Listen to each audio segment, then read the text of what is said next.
So welcome everybody, and thank you very much. We've just had a quick check-in round. My name is Jana Clements, and I'm in South Africa. I was a founder of Rivstone Village, which was a democratic education community that ran for 8 years. And now I find myself free to work at the more advocacy level more intensively. So I'm very excited to have this opportunity. As Sifan was saying in the check-in, this is something that I think he's been anchoring, and quite a few of us have been working on and visioning, and now it's finally coming to fruition. And this is the time when it really matters who pulls together. So this call is very short notice, and I've got a number of people saying, please make sure it's recorded. I really want to express great appreciation to those of you who've managed to jump in at the last second on very short notice and be here. And we're going to make a recording today that we can then use to promote and edit, and I'll be letting you know what other things we're going to be doing soon over the next 2 months. I'm going to start with just a few slides to just cover the basics, and then I'm going to open it up for us to explore further together, because I don't know how clear the whole picture is going to be, because what we're doing is something that's really quite new and innovative and hasn't been done before. So that's also why I'm just quickly putting my phone on Do Not Disturb, because it's busy beeping at me. Right. So here we go. So this is the... Find my screen here. Yeah, okay. So this is the Rights-Centric Education Quality Assurance System. If I can find my share.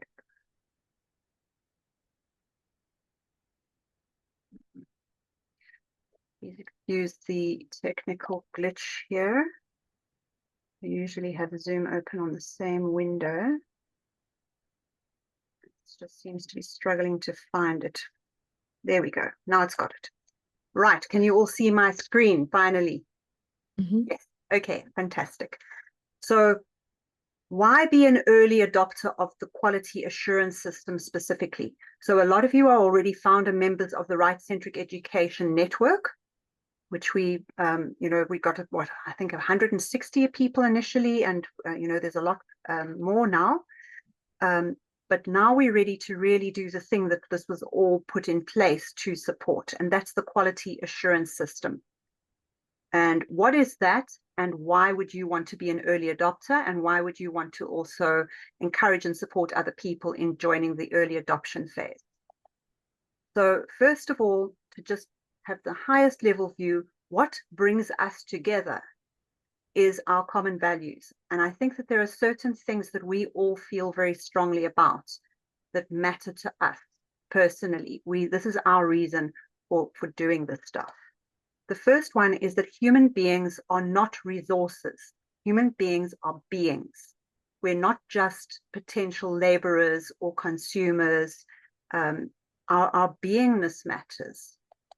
The second is that also people under 18 are full human beings. They're not chattel, the old word for a human being that's owned. Young people are not property of their parents or property of the state. They're human beings in their own right. And these two things are really core to what pulls a group like us together. Furthermore, we hold that human diversity is actually a treasure, not a problem to solve or get rid of, and that well-being matters, and that everybody deserves to thrive, and that dignity is not negotiable. Now, dignity is the absolute foundation on which human rights is built, and that inalienable dignity that we have just by dint of being human is so important. Community matters. It's not just about individualism and individual success. And sustainability matters. It's not just about today. It's in a time where tomorrow is really, really important. And that uncertain future that we're facing right now really requires us to stretch for our best conscious evolutionary potential. We need to change what it means to be the human race on the planet Earth. We need to change something fundamental about what we've done until now.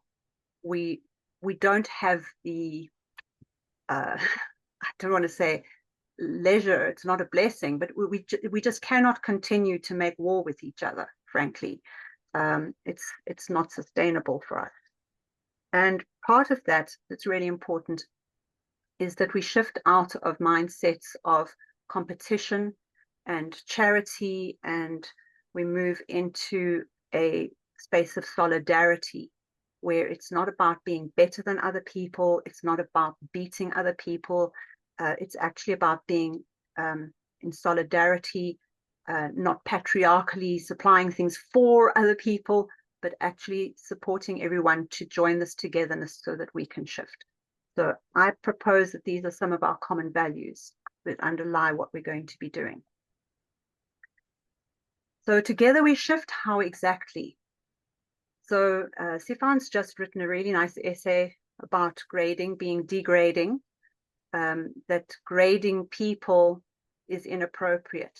You know, we grade tea and we grade the strength of chemicals, and you know, we grade the level of a product, or you know, how powerful something is. But human beings should not be graded. And this, I think, also applies to the collective humanity, that if we start grading different educational offerings and start grading different degrees of human rights respecting in those educational spaces, there's something degrading about that. So in our vision, this is very different from a kind of an accreditation or an inspection procedure. We're not setting up an accreditation and inspection framework here. When we talk about quality assurance, we want to be sure that the quality is the best it can be. And that's about capacity building. It's not about quality control.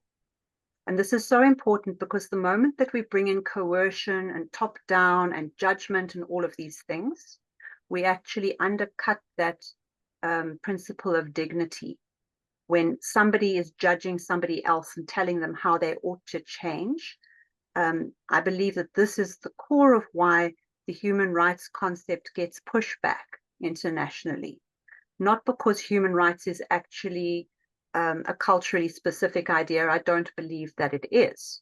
But I think that human rights has often been weaponized by some people who feel that they can interpret it and impose and start trying to control other people, which automatically creates pushback. So we are looking about capacity building rather than about imposing something onto other people.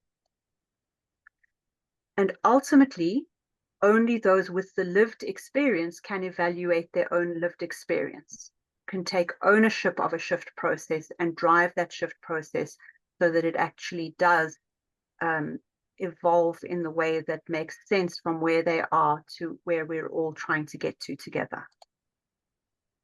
And that means we each have to start from where we are with mutual acceptance. And this is what I really love about this quality assurance system. Anyone can enter this at any sort of stage in their journey. If there is a school that is still, for example, practicing extreme corporal punishment, they could enter right next to the best democratic school into the quality assurance system. Because the point is we've got to evolve from where we are, and it's not realistic to ask somebody to go from sort of 2% to 98%. So if we think of humanity and our education practice as a species, as sort of having this sort of spread of acknowledgement and fulfillment of human rights, we want to shift the whole thing, right? So what's at the bottom rises higher, and what's at the top rises higher, and we all head for a new level of great potential for our species. And that involves mutual support and co-inspiration. Those who know a little bit more or tried things out, reality checked things, tested things, innovated things, need to be sharing what they've done and how they did it, so that there is this wealth of co-inspiration, that we're all learning from each other and growing together.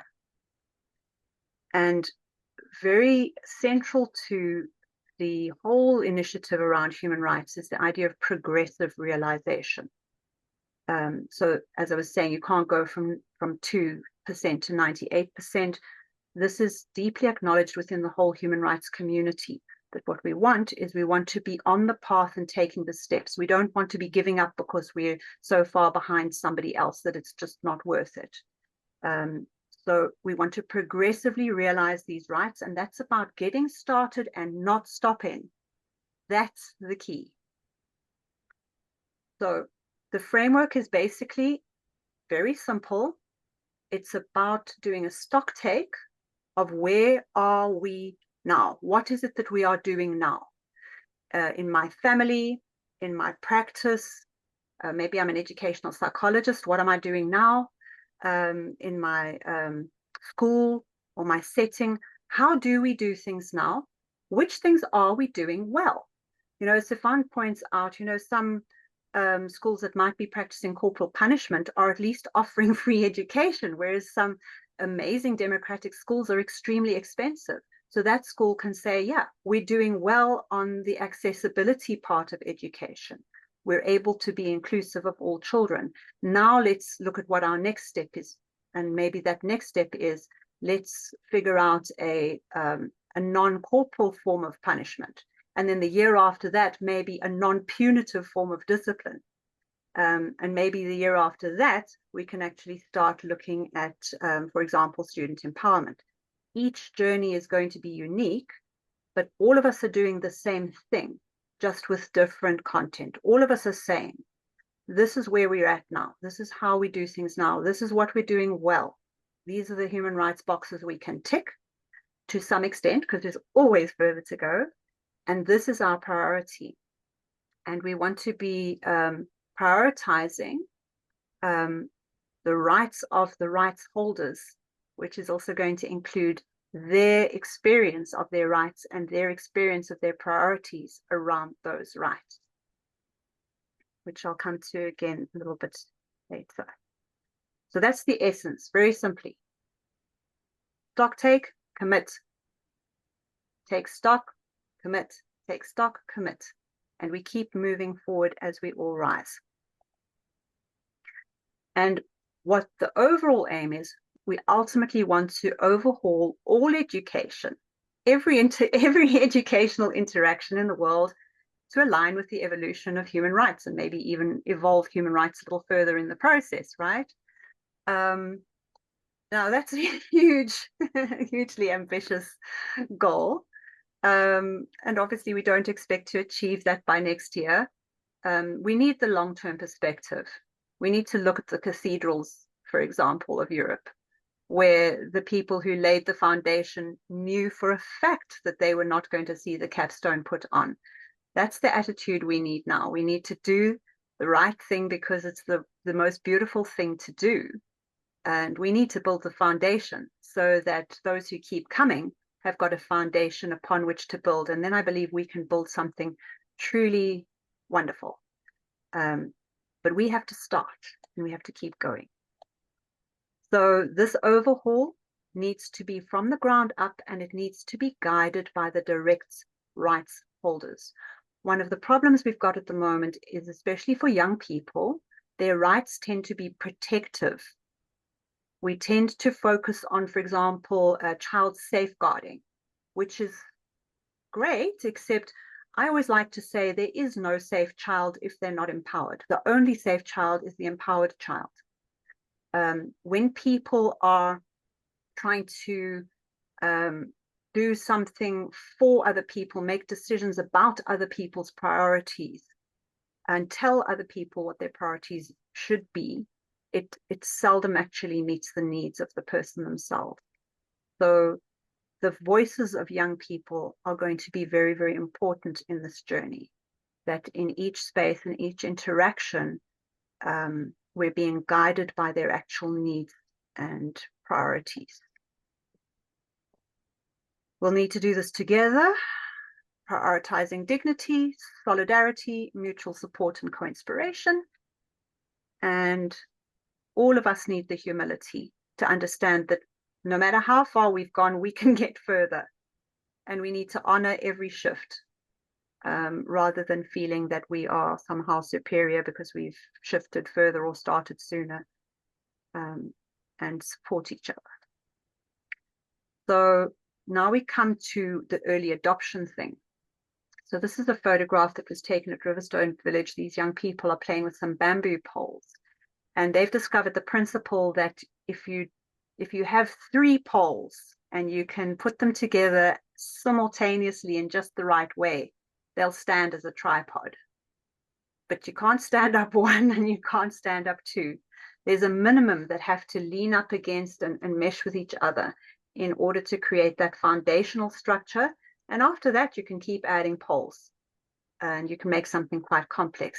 So this is our challenge right now at this stage. We need enough people to come in right now at whatever stage they are in their journey, and actually start doing this thing in order to lay those foundations that the rest of us can build on. So that mutual support and co-inspiration thing needs to start happening now. Because early adopters are obviously crucial to firstly set the culture. The foundation that you build needs to be strong, right? So the first people through the door tend to create the mood. And so we want those people to be able to illustrate what is possible in order to be able to inspire other people. For example, you know, there are schools out there who think that they are at the epitome of student participation because their kids vote about the uniform, for example. They simply cannot conceive. They've never thought, they've never been exposed to the possibility that kids could actually be in charge of their own educational choices in terms of how they spend their time and effort. That's just so far from what they've seen. So we need these early adopters to have a significant number of us who actually have some idea of how far there is to go. And then simply to fill the room and create momentum, obviously. And from that perspective, it's like anyone who wants to come on board sincerely is absolutely welcome. They don't have to be able to, you know, show some kind of amazing model and amazing progress. We just need people to come fill the room and create some momentum with a critical mass that's going to keep this culture aligned with those original values that I was outlining. So by definition, we need a significant number of the early adopters to be significantly rights respecting in order to get this thing set up and keep it on track. And that's where all of you come in, and everybody watching this recording comes in. We need you. And we can only do this if we do this together. And this is a make or break, right? Let's see if we can get this off the ground now, because I think history is at that point that it's time. So apart from, like, you know, oh, Jana said we should come, so I'm coming. What's the value of being an early adopter if you're a stakeholder who's already significantly rights respecting and you're not feeling the urgency to shift something in your space? Now, some of you here are feeling the urgency to shift things in your spaces, and you're wanting tools and frameworks to be able to do so. But what if you're already doing okay, so to speak? Stefan mentioned in the check-in, differentiation. So in the eyes of the world, there's mainstream school, which in many places is just state schooling, and then there's everything else. And it's a binary. That's what they see. They can't see the difference between a micro school, a democratic school, a religious school, homeschooling, neglectful parents, indoctrination into a cult. They can't see the difference. So this differentiation is really important. By coming into the Rights-Centric Education Quality Assurance System, you are broadcasting your values. You're saying, this is actually what I am doing. I am not homeschooling my children because I want them to be a mini me. And that also involves rejecting most of the things in the world in order to be this really niche little cult that's going to whatever. We are a school that's been put together because we want children like that horrible one that came up in the news a year ago or so, that we want them all to be little Nazis. This is the terror of allowing education to be independent. So this differentiation of being able to collectively broadcast our values and saying people who are in the quality assurance system, even those who look a little shaky right now because they're at the start of their process, all of us are committed to these kinds of values, and that's why we're here. And you can instantly see, if I'm part of the QAS, that means I am heading in this direction, wherever I might be on that journey. And for some of us, that can actually help with legal defense, because some of us are in situations where that misunderstanding is actually causing real problems on the ground. In some cases, it's because the government really doesn't understand. In other cases, it's an opportunistic excuse that we need to pull out from underneath their feet and say, no, you can no longer pretend that everybody doing something alternative is endangering children's rights and well-being. Because if we're doing the RCE QAS, we are clearly actually doing pretty well on this journey of respecting their right to education and all of their other rights. For places that are trying to get more children signed up, such as micro schools, democratic schools, this differentiation can also support effective marketing. And the sooner that some schools sign up, the sooner the rest will. Because quite soon then the question will be, well, are you one of the Rights-Centric Education Quality Assurance System schools? Or aren't you? And if you're not, why not? Because it's so easy and you could be doing this. Does that mean you don't share these values?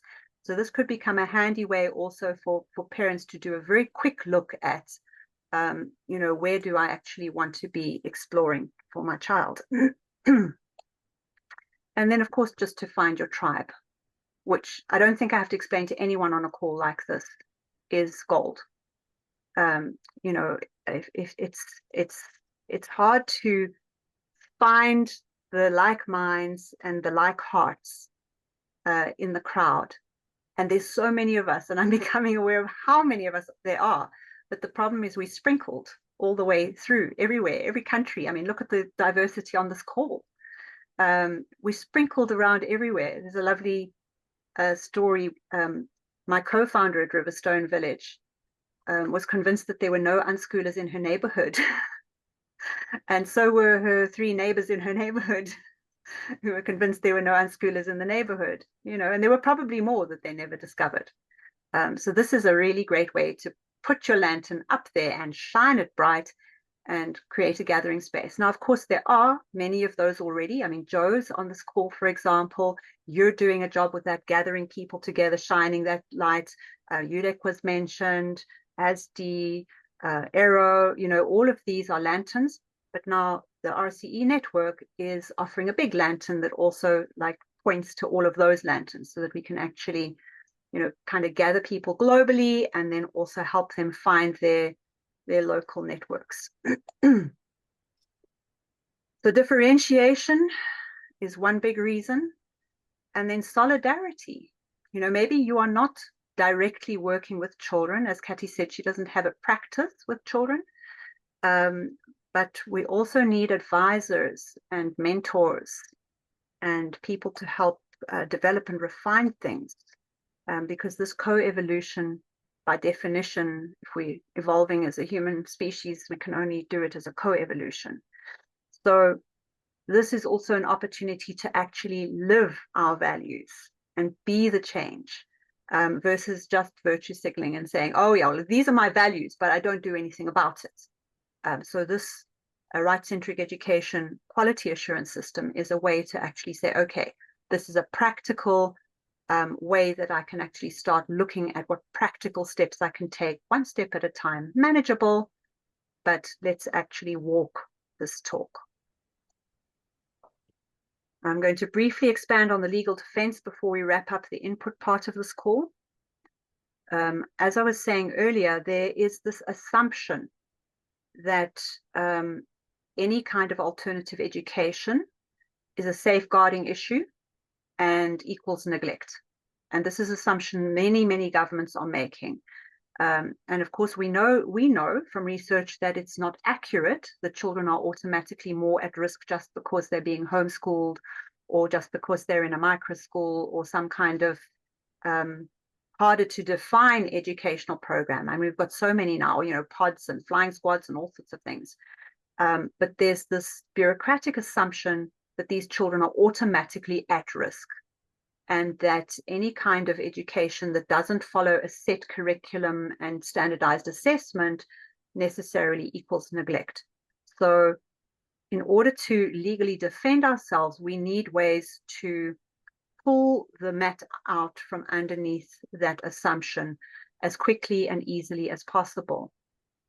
So what the quality assurance system provides, if you're participating in this, just the fact that you're participating in it shows that you are making an effort. You've got a level of transparency around what you're doing and how, and you've put out there a publicly accountable affidavit. Now, I don't know in what universe I can even imagine a neglectful parent who can't be bothered to get out of bed and help their child get educated doing all that. It's just, it doesn't make sense. Anybody who's going to actually bother to join the QAS and do the things is obviously willing to go to some lengths to support their child and the fulfillment of their rights. And then also what we're doing here is we're building an active participation opportunity in a support network. Now, again, there are many support networks already in place, but they're still quite fragmented, and they tend to be sort of specific. You have to be at a certain level doing self-directed education, for example, or homeschooling, or, and then you tap into those networks. Whereas what we're looking for here is we're actually looking for a support network that anybody can enter at any stage in their process, so that we can all support each other in shifting from wherever we are forward. And part of that, as I said earlier, will be this best practice inspiration that people will be exposed to within this network, and the ability to speak to people who are close in, I think Daniel Greenberg of Sudbury Valley School pointed out that one reason peer-to-peer education is so effective is that often the expert doesn't really get your problem, right? They can't really understand which bit you don't understand. Whereas somebody who's just ahead of you is often the best mentor. So a very rich network would also be able to provide this kind of granular best practice shift forward and forward, and that kind of guidance and mentoring that can come out of those relationships. We can also create verifiable collective resources, and this is something that I've been looking into and want to commit to developing, that we have certain basics in place, that we know that within our network, everybody within our network can access the necessary materials, for example, for literacy and numeracy, that we've kind of collated some resources that are available to everybody, that you can actually say, to your inspector or your government or your mother-in-law or whatever, whoever it is, look, we don't follow a curriculum, but our family has access to these basics. We're not feeling lost in the wilderness. We have got a bottom line that we can fall back on. And then quite importantly, contact and the ability to reach out for help. So if we're creating a network where people can interact, a lot of parents, I haven't met the parent who's this evil monster yet. I've met many parents who feel very lost and very stuck, and they don't know where to turn. So by creating this network, we want them to be able to say, okay, I need help with X. I am not managing Y. Now, again, tracking back to what I said earlier, you can't do that if you're assessing people and quality controlling them, because by definition, they don't speak up.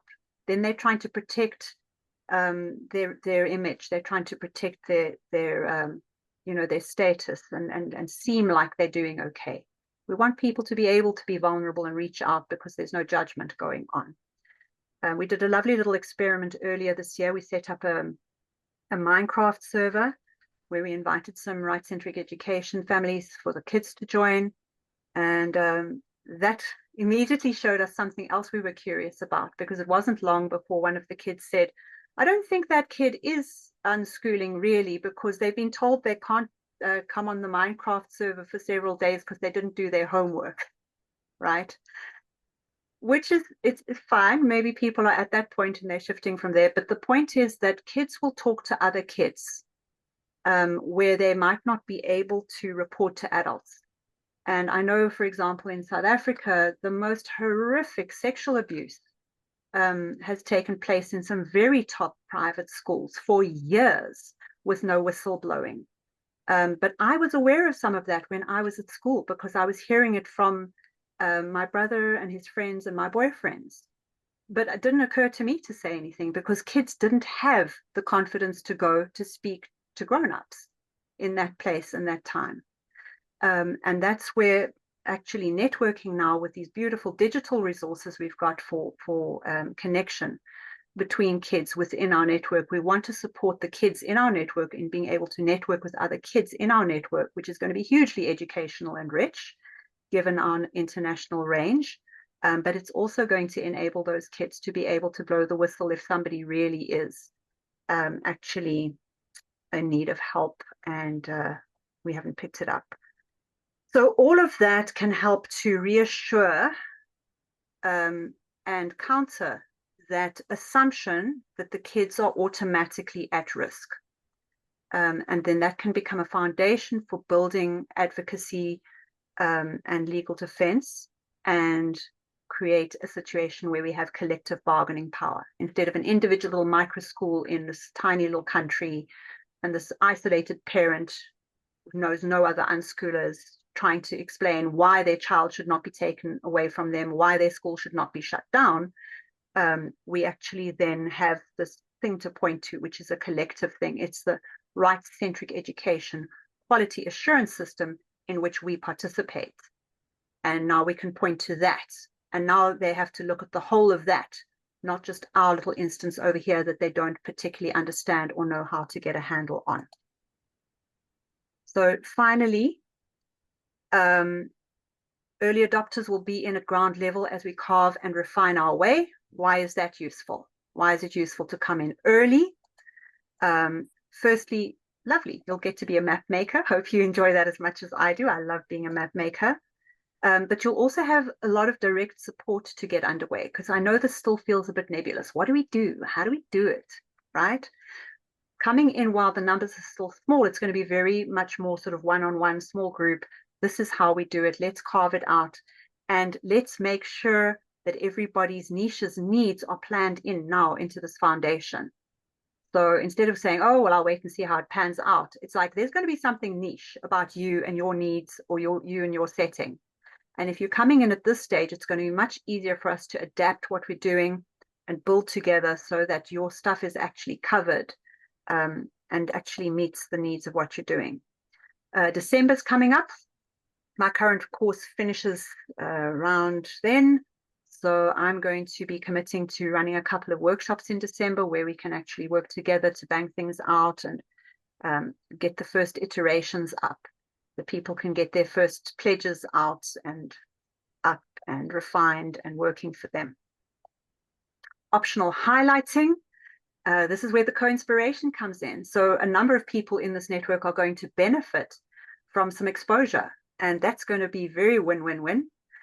Because, you know, we can be interviewing these people and saying, you know, why are you doing this QAS, and who are you and what are you up to? And if you've got a micro school or a homeschool community and you want to attract more people, you know, that's going to be also then a nice thing to be able to post and share. And of course, you get to live the full adventure together and we can all make history. So that's my little rant about what all of this is. Now, I have no idea how clear that was and what you have in your minds listening to it. And so now let's go to interacting so that we can find out what we're needing to find out. So I'm going to quickly have a look here at the chat. I see we have a problem here where they say we do not acknowledge this type of education. Yeah. And this is why your child is going to be endangered, because the child won't be able to continue school, which is endangerment through government discrimination. Exactly. Yeah. So again, that's much easier for a government to say to one person or one micro school. It's not quite as easy to dismiss when it's an international collective. And the stronger that international collective is, the more we are a movement, the more it needs to be taken seriously. Okay, our aim is that hopefully there will never be a fee to join the QAS. Right now it's all volunteer run. If there ever is a fee, I would hope that it would be a severely sliding scale fee, but we would like to have donation basis, preferably, because some can and some can't. What's going to need funding, for example, is we've got a fair bit of online development and programming and building and web building, to make this work.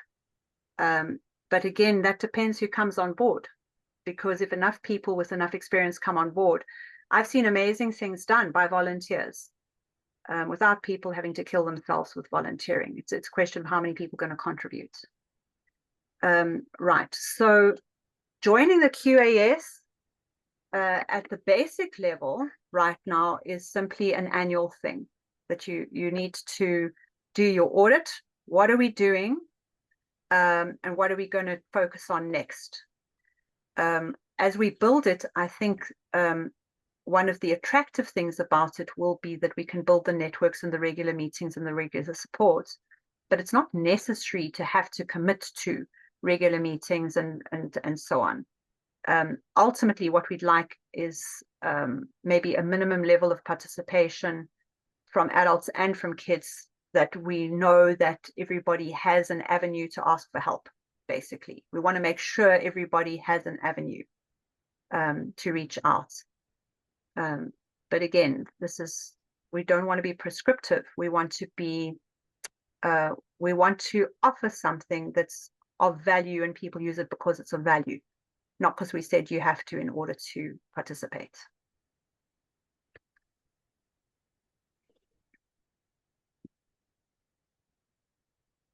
I don't know if I've missed something in the chat. Yeah, so here's a nice example. We created this micro school where in the statute is the memorandum of RCE. And more, this is what we want. We want the logos on people's websites. We want the Rights-Centric education declaration in the founding documents. This can very quickly become a lovely differentiator. Please feel free to just unmute. There's not a huge number of us on this call. So if you want to ask or contribute.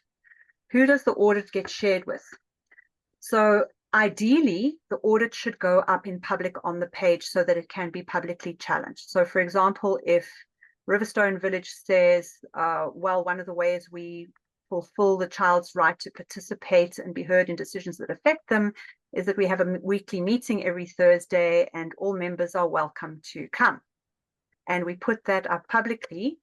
And then one of our 10-year-olds says, but they always put the meeting at the same time as swimming so that none of the people who love swimming ever get to meeting, and we don't have any other way to say it. Right. Now, hopefully that would be resolved internally. But if they've hit a ceiling where they've tried to resolve that internally and they can't, they could actually challenge. Firstly, they can challenge internally and say, you said you were going to do this and you're not doing this. I can imagine a situation where some families particularly might not want to put things up in public because they may be having to fly under the radar. And there, I think the value would be that if they get challenged if their cover gets blown, they have this evidence to fall back on, that they can say, yes, we were under the radar because of you, but this whole time we've been participating in this, and this is what we've been doing, and this is our progress, which I think could still be quite a valuable thing, even if they haven't been able to post it publicly. The big advantage of getting people to post publicly really is less, I think being able to be challenged is important, right? But I think the main thing about posting publicly is the co-inspiration. When you see examples, concrete examples of this family, like Sylvie in my facilitator group, has this amazing family budgeting process that we've actually documented and shared, where the whole family sits down to decide how they're going to spend their money every month. And it's incredible. And most families can't conceive of doing that. And you don't conceive of doing that until you hear Sylvie and children talking about it and how it works, and you get a feel for it. That's the really big value of posting publicly, is being able to co-inspire. I have a question about the steps for this quality insurance. So we are now at let's say we have already made some steps. We created a school where this RCE memorandum is part of the statute. We also said to the parents that they should write and sign their pledge to this, because they can use it on courts. Also, we created a questionnaire for the children. Not that we are asking them how good are you in math or whatever, but we're asking them how are your rights respected? Like, can you go to the toilet without questioning, or something like this? Yes. How do you feel? Do you have any possibility to have a voice in your curriculum? Things like this. And this, I think these are the first 3 steps that we made, or 4.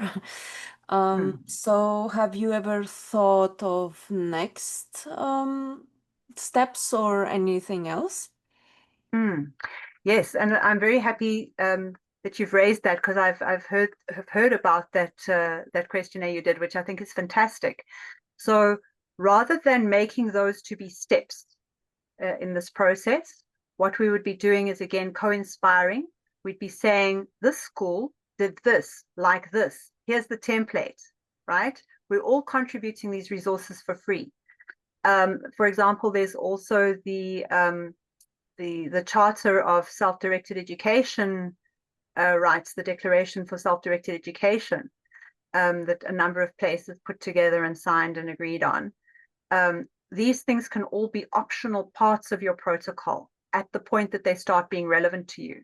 So, for example, some spaces that are coming in much earlier in their process, your questionnaire might just be too advanced at this stage. And then they might want to draw on a resource that somebody else created of, this is how we transitioned from violent punishment to non-violent punishment. And then this is how we transitioned from non-violent punishment to non-punitive measures. So all of these things would be optional steps, if you like, things that people could draw on and use when they're ready. But yeah, I would love that questionnaire of yours to be shared. We're also looking at the core needs according to self-determination theory and the well-being inventories, locus of control inventories. There's a number of tools that can be used to see where kids are actually at with their process and what's going on. The critical thing is, we don't want to be encouraging any family or any place to make all the kids sit down and do an evaluation of any kind. We want to, as much as possible, be doing this with the young people participating in a way that's comfortable for them, that they can do this if they want to. but the place's reputation doesn't hinge on all the kids agreeing to write a test, basically, even if it's a test of well-being. Oh, yes, I forgot that. We have let's say association in Austria that created a tool. It's called Reifegrad Reflexion, let's say to translate it into maturity reflection. It's a self-reflection of the children. It's meant to replace grading. It's like, okay, they still get some points, but those are meant like how much of a talent somebody has. Like, if you have a 5, that means you have a great talent in this. If you have 1 or 0, you don't have a talent. And it's basically as a guide for a child. The child can know where his or her talents are, and to know where to put more energy into it. So let's say if somebody doesn't have any talent on music, for example, he won't be pushing himself or herself into it, and into other things that are good. So that's we're having, and we have already talked about this with Austrian association, that in the future it would be possible to put things worldwide. So Right. And then that's something that individual spaces or families could offer to their children if their children felt like they wanted to do it that way, for example. And there could be a number of other ways of going about it according to what feels like a rights fulfillment for the rights holder, what feels like an expansion forward of their rights from wherever it is that they are right now. And each of those things might, for some children, be a regression, right? And for some children might be a progression, depending on where the practice is right now. So that's where we want to put it all together so everyone can get hold of it all and find what it is that they actually need next. do we have already this platform for exchanging or not yet? We're building it right now. So that's what you're going to be coming together to help do. Yeah. Okay. Yeah. If I can jump in a bit, I think so we will, like Alenka was asking about steps, there will need to be some way that we as the network know that this person is participating. So if, for example, LADA Center is participating, then LADA Center needs to send us some kind of a notification, like fill out an application or something like that. So we know that, okay, LADA Center is in Slovenia, this is the contact person, this is the number, email address that we can use to contact those people, and etc. And then there could be a situation where that person wants some kind of confirmation that the application is accepted in case of a legal defense kind of thing. They need to actually show that they are part of this. So then an acknowledgement or confirmation, something would be there. Now, something that came up in that process from something that Jana said, there could be a situation where somebody wants to have this data collected so that there is a historical record of these are the things that we have been doing, but at this moment don't want their name to be published. So, I mean, if there is somebody who's homeschooling in, say, Germany, they probably don't really want to put their name out there right now. So that means we need a way in this that that information can be published in a way that those people can say, you know, the submission that has this particular number is my one, and I can, if required, prove that this is my one and not my neighbor's one. But until they disclose it, we have not put their private information online. So that's one of the things that we need to have in place. So there are going to be some details like that that we need to sort out. So this is, I think Anna had mentioned in her slides that one of the benefits of being an early adopter is that it will be built around the needs that are coming through. So if there's nobody at this stage who really needs a confidentiality, or if it hadn't come up in this conversation, we wouldn't have put that in at the start. We would only put it in when somebody came up and said, hey, I want to be part of this, but I don't want my name out there. So the more people we have coming on board at the start, the more of these things we can build into things. And so I think a useful analogy to keep in mind for this whole thing is the way how open source software works. It's available for free. You can take it, you can use it, and either you can use it a lot or you can use it a little depending on what your needs are. And if you figure out some way of using it that's really cool, you generally also share that like this is how we used it, and then that's available for the entire community to replicate. So for example, the survey that you're talking about, you publish it out there, anybody can take it and use it. And on that anybody part, I think the key thing is it's so in terms of the official reporting, I imagine it has to be adults who are doing it, because presently the legal responsibility to do so can only be from an adult. But children can see these things also. So the let's say children in the Republic could see that, hey, some of these schools under Right to be Heard are talking about something called sociocracy, which seems really cool. And we want to know what this is, and we want to see if we want to have it for our space as well. So it's not just that the adults are seeing what's happening, but the children are also seeing what's happening.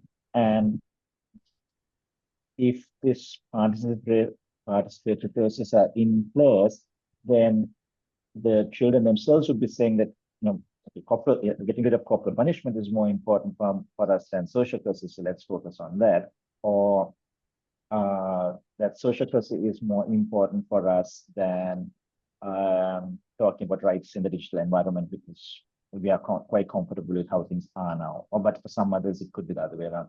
So the fact that the rights holders themselves are going to be empowered by this, by seeing lived examples, because like there's a child-friendly version of the Convention of the Rights of the Child, but you know, you have a sentence here, sentence there, but what does this really mean?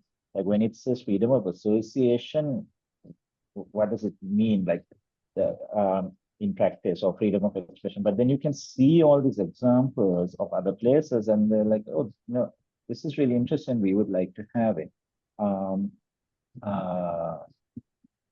Yeah. So and I think that is the real key accountability driver. So it's not that when say LADA Center publishes this, that me or anybody else in RC are going to come and say, like, you know, what you're doing here is not aligned with child rights, or it's not good enough, or something like that. But that is your statement, and then the children can compare your statement with other statements and ask, why can't we have this? I mean, we do this as adults, right? In the sense of, we look at freedom of the press in other countries, and we question, why is our press not free? You know, why are our journalists disappearing, or something like that? And we can make the comparison and then agitate for the things that are important for us. So it's the same principle that will be at play. It's just that presently for children, this information is not there in any one place. It's not visible. Nobody is bothered to make it available to them, because you know, people think that children don't need to know these things. But once more and more people start publishing things, then I think it's just going to be harder for people to not to publish. Yeah. And I think that brings us into the end of the call for today. But this is just the beginning. We're actually going to be launching on the 20th of November. So this is still the build-up. But it would be really, really handy if on the 20th of November, we already had a good idea of, you know, these several schools are coming into the QAS. These several families are coming in. These several practitioners or advisors, mentor people are coming in. So we've got a bit of an idea, and we've maybe already sort of set some dates for the workshops that work for everybody who's getting involved. So if you are here today or you're watching this recording will be distributed along with, again, the email address. But I think this recording is going to be distributed through the Rights-Centric Education Network, and feel free to forward to anybody you think might be interested. Post up the link to the recording in places where you think other people will see it who might be interested. And yeah, rights-centric.education. It's rights-centric.education, isn't it, Sifan? Yeah. So you can definitely find it. If nothing else, you can come in that way and let us know. Yeah, I want to give this QAS a go. Let's do this. And yeah, let's do this. I think it's going to be a very exciting end to 2025, and a very exciting start to 2026. So thank you very, very much, everybody, for, again, coming on short notice, making the time, caring, and sharing these values and acting upon them. And yeah, bid you well till next time. Yes, thank you. Bye-bye. Bye. Bye, everyone. Bye. Thank you. Bye. Bye, thanks. Bye. Thank you. Thanks. Bye. Bye-bye. Bye-bye. Bye-bye.